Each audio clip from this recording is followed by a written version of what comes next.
and welcome to Southwest Magazine. My guest today is Peter Corbyn, who is the Executive Director of the New Brunswick Nonprofit Housing Association.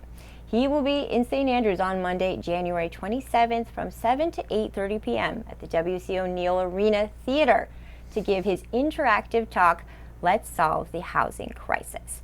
Admission is free and donations will be accepted for Neighborhood Works. He's here with me today to talk about his talk and also his important work across the province. Thank you for being here today, Peter. Thank you. Appreciate being here. Let's talk about Let's Solve the Housing Crisis. What can people expect when they come on Monday, January 27th? I think the most important message is we have a housing crisis. And most people see that crisis as being those who are unhoused, right? So we see what's happening in St. Stephen. I just learned yesterday, as an example, in Fredericton, St. John, and Moncton, there are 1,500 people unhoused right now in those three cities. That's just the tip of the iceberg. There's a very large percentage of the population, between 20 and 25% of the population of people that are living beyond their means right now. So I think it's important for the audience and for the general public to be aware of the fact that it's more than just the people you see on the street. It's people, it could be your friends, your neighbors, your family who are living and paying rent more than they could or can't afford. I think it's one of those times in all of our lives when we can name definitely more than one person who is struggling just to make ends meet and could be working full time just to pay for an apartment every month. Correct. Your talk will look at the history of housing in Canada, yes, starting at 1944, to just get to the root of where we're at now and how we got to the situation we're in. Can you give us an overview of what people can expect when they look back at the history of Canada, also New Brunswick more specifically, and how we got to where we're at now? Right. Well, there are a number of different elements and factors that go into it, but one would be, one is just the size of a home. So actually, since after World War II, our homes have been getting larger and the number of people living in a home has been going down.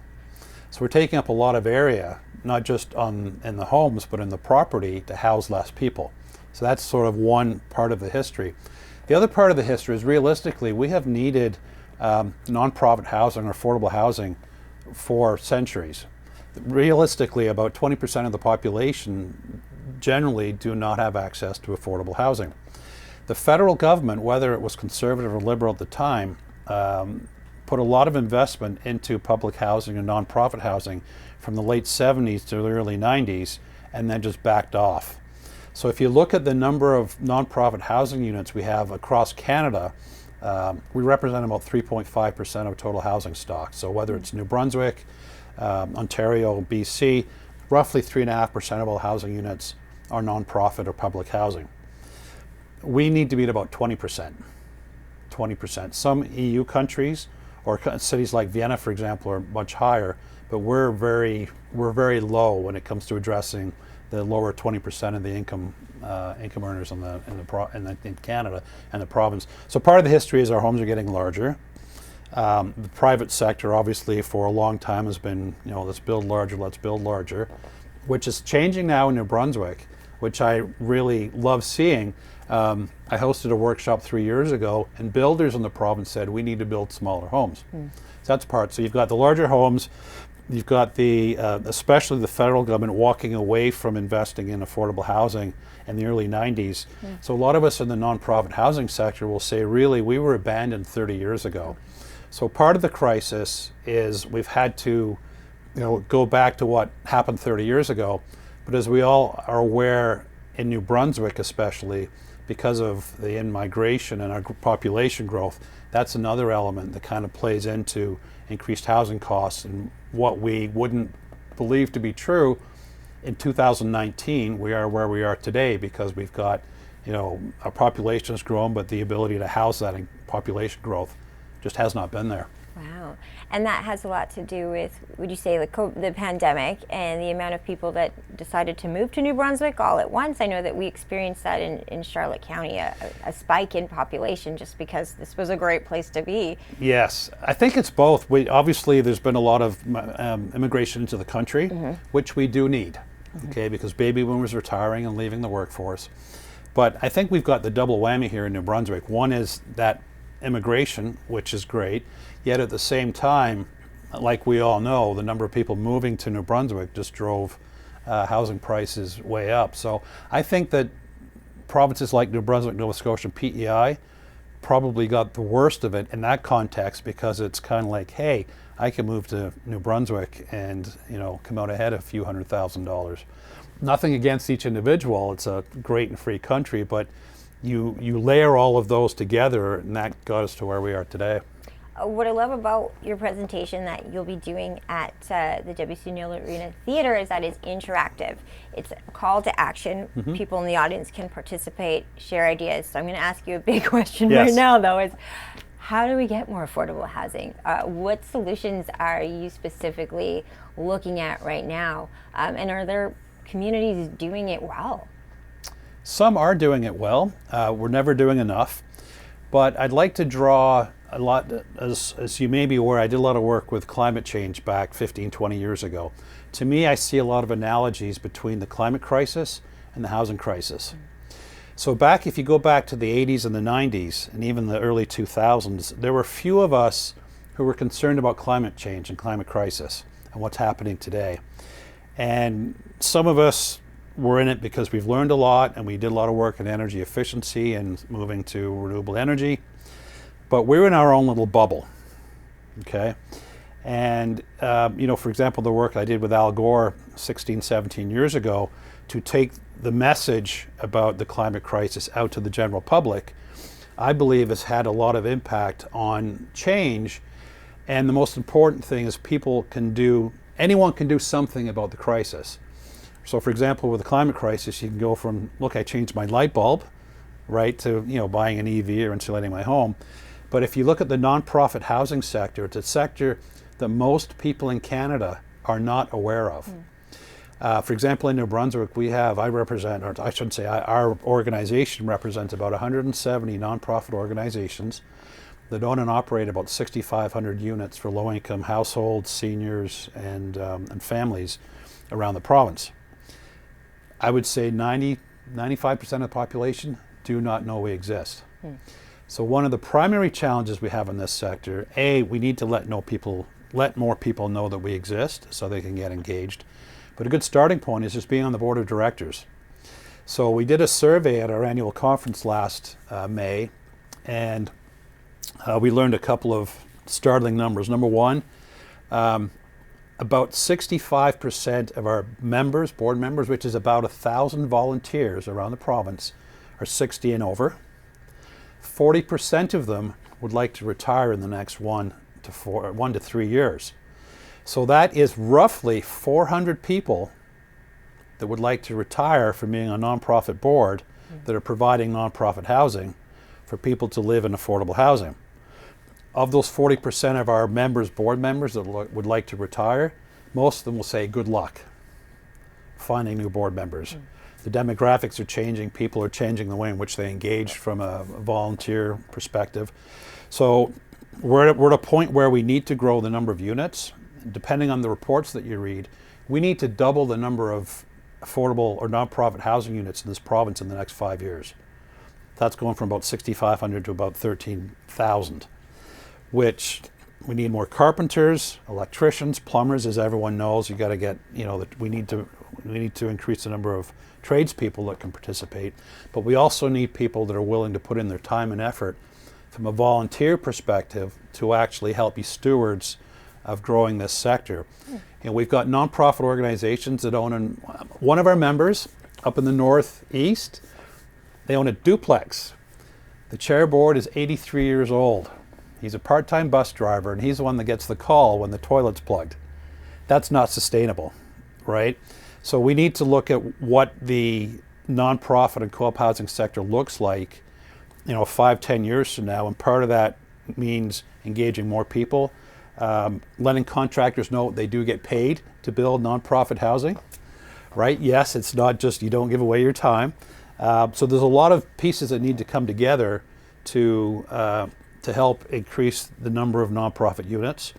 But also from an interactive perspective, there are different entry points for people to get engaged. You don't have to join a board. Perhaps you're a retired accountant or lawyer or engineer that could help with respect to advocacy or the legal aspects or the engineering aspects of getting more affordable housing built. So if someone's watching this program right now, be they a contractor who might be interested in teaming up, be they someone who might be interested in becoming a board member, what's the best way for them to reach out to you and tell them about their background and see where they might fit in? We are working hard to get the word out, to just talk with people, meet with people. So social media and events like what we're doing and conversations like now help a lot. So I've had a few people that I know, friends of mine over the years, who have approached me just in the last year or so, and they've come up to me and said, what can I do to help? And we just have that conversation. So people have different levels of different skill sets, different experience, different networks. So it's just looking at each one of those individuals and figuring out where they can best fit and help leverage their skill set or their network to help with with what we're doing. I know that in your talk, I love that there is a call to action for everyone who comes out. There's something you can do. You mentioned it when you were a part of your work with Al Gore and the environment. We can only do one little thing. Yes. You could do a big thing, but it's easy to do something so small. What is an example of something someone could do to help out with the housing crisis that could seem mildly tiny or insignificant, but if we add it up to a larger number of people, it can make a huge difference? The two quickest things I can think of would be just from an advocacy perspective. So just learning more about the sector and understanding that from a funding perspective, whether it's federal, provincial, or municipal, there is a return on investment to all three levels of government to actually invest in housing. So the more people understand that, the better from an election time, whatever level of government, what are you doing? So that would be one, just better understanding what's really going on. The other would be understanding the needs of people in the community that have challenges with housing. So for example, we've all heard of the term NIMBYism, right? Not in my backyard. Not in my backyard happens everywhere. We've seen that throughout this region, the province, Canada, you name it. Not in my backyard. There's a movement in the sector called YIMBYism, yes in my backyard. So as an example, this is a great example in Moncton. You may have heard of an organization called Rising Tide. So they're a nonprofit that started about 3.5 years ago, where their initial focus was to build 153 units to take people off the street and come live in a small apartment. And one of their first projects about 3 years ago was converting an old Victorian home into a rooming house for 7 individuals. That old rooming house was not a nice place initially. Rising Tide at the time did not have the awareness in the community or the brand for people to go, yeah, you're doing a great thing. So when Rising Tide said, we're going to convert this old Victorian house to a rooming house, people in that neighborhood said, not in my backyard, not going to happen, right? Fortunately, Rising Tide had the support of the community or the municipality in Moncton to say, we're going to do this renovation here. Since then, and I have a letter, and I will actually share this letter in the presentation on the 27th. There were people in that neighborhood that said, not in my backyard. After the fact, they said, yes, in our backyard, and we love that you have done this here. And there are metrics attached to that. The reduction in calls for first aid, ambulance, police calls and stuff went down like 97% in that area.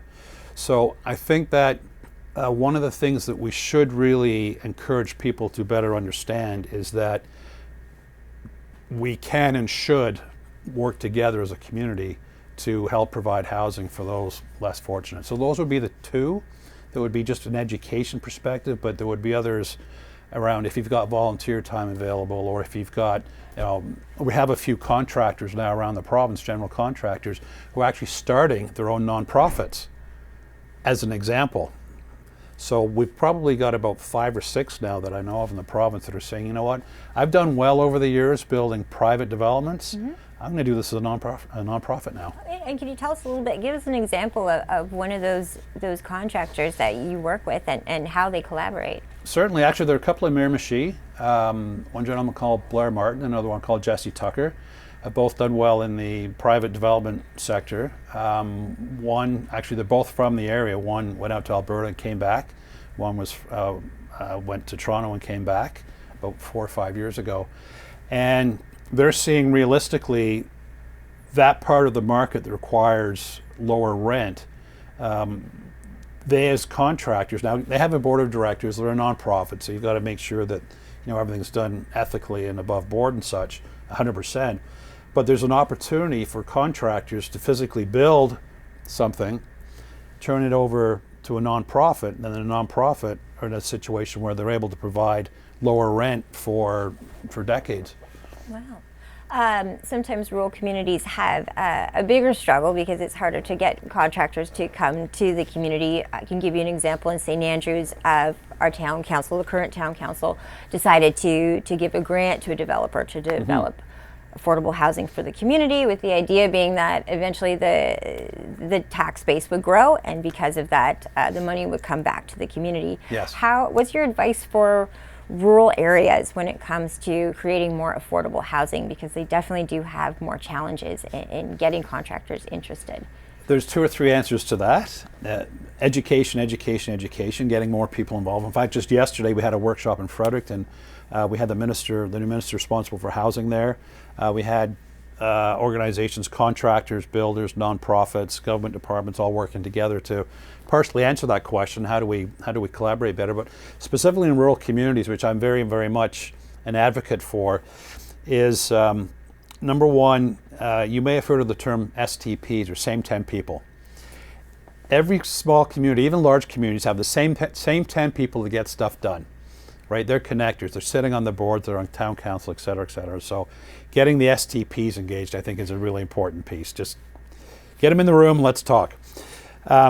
Private developers, they can actually work with Housing New Brunswick, the provincial government, to provide units that have rent supplements attached to them. So private developers can actually be part of the solution as well. So, local developers can do that. But I think the other thing that's really important is that local developers or local owners are aware of what they can do to help provide affordable housing. So, you've got people, and it could be any small community in New Brunswick or Canada. You've got those individuals that have done well financially, and they'll say, let's build an apartment building, or let's build a few units, right? Number one, we need more contractors that can work in rural communities, because I know that they're stretched, but also to share information with those smaller communities with respect to what the benefits are, and looking at the funding sources available to actually get affordable units built. I know that you collect a lot of data. Data is so important as a journalist to make sure you're telling the story properly. Yes. When you look at the data, how can you explain to someone who maybe's had their house for years, is happy, and isn't really concerned about bringing affordable housing to their community or to the province, what does affordable housing do when you have more of it to create a better community? You mentioned even a safer community in some cases. Sorry, could you please repeat that question another way? I just want to make sure I'm clear with my answer. What does having more affordable housing for a community do to better the community as a whole? So for even those people who might not be impacted by having more affordable rent for themselves, yes, by having that in the community and having people in their community having more access to that, what does that do overall to better the community for everyone? Well, the first thing I would say would be the reduction in crime, just petty crime, right? And I've met and interviewed several people who have lived unhoused. In fact, I'll be sharing a couple of interviews in the presentation. But no one chooses to live outside. That's just the bottom thing to understand. And for every individual who lives outside, there's a different story.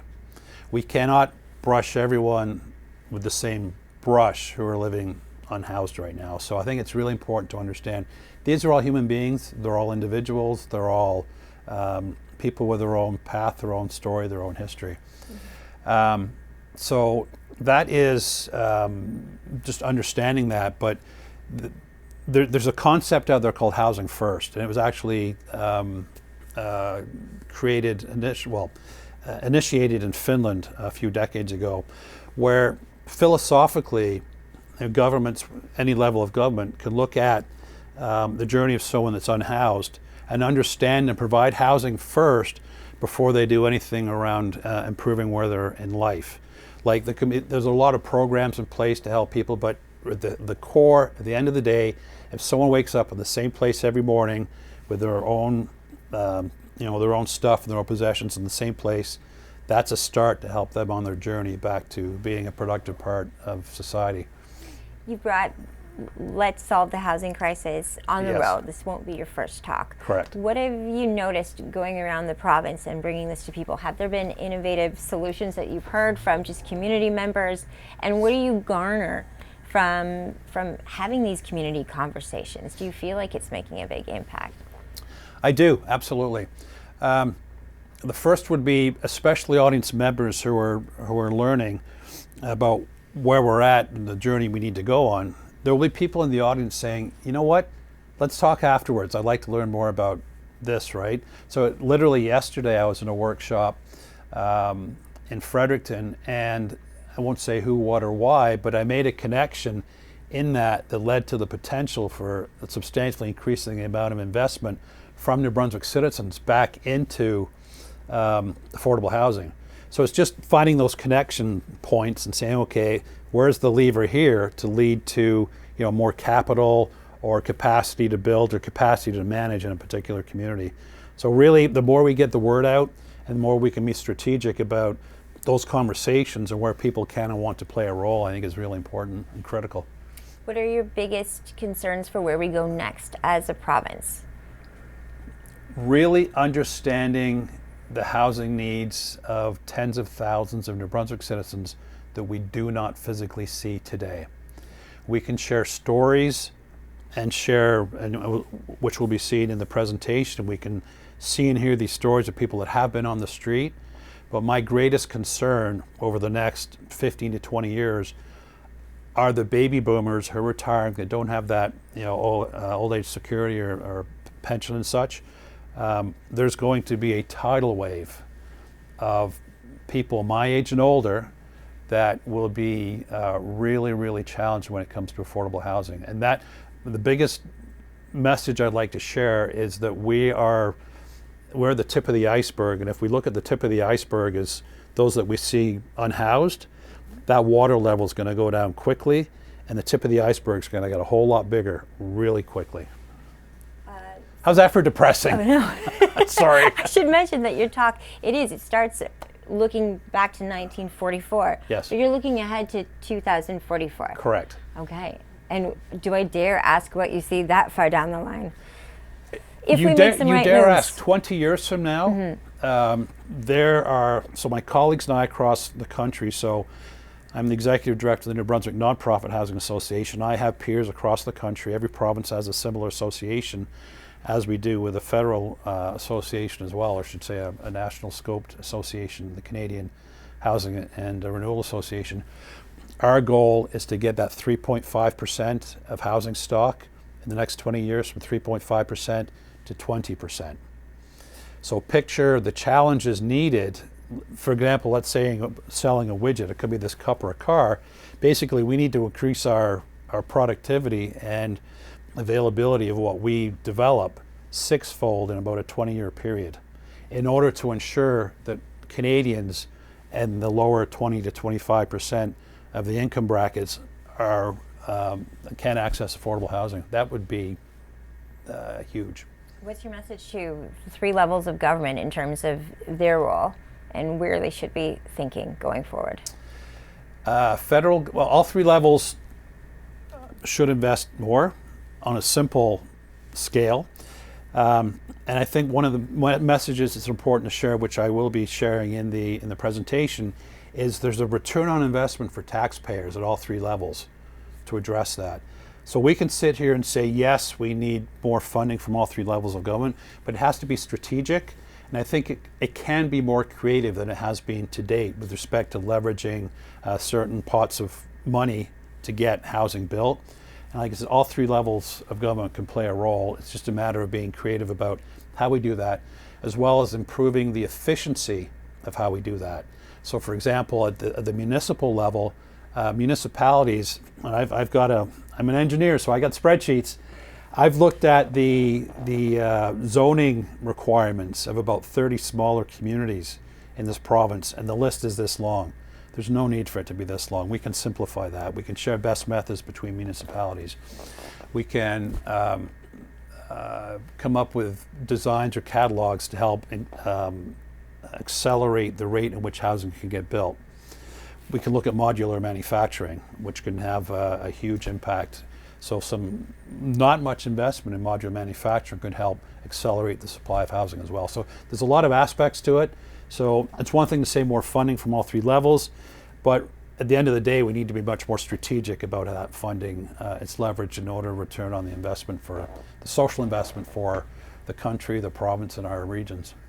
Well, we are almost out of time today, but if people at home are interested in this conversation, for sure they should come out to Let's Solve the Housing Crisis. Yes. On January 27th, that's a Monday, 7 p.m. to 8:30 p.m. at the W.C. O'Neill Arena Theatre.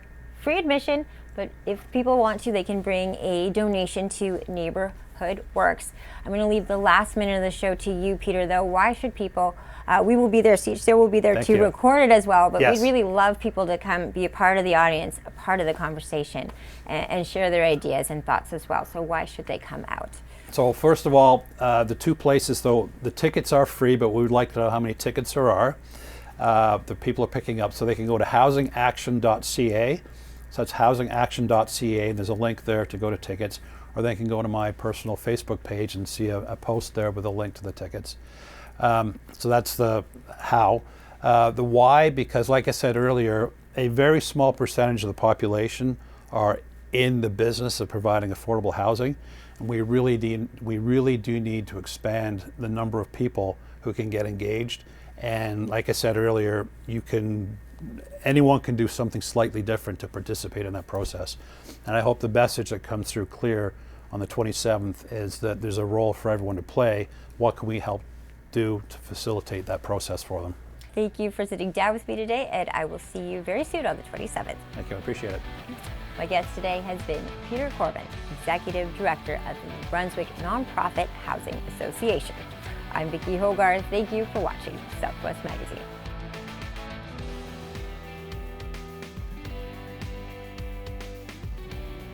Southwest Magazine is a news and public affairs production of CHCO Television.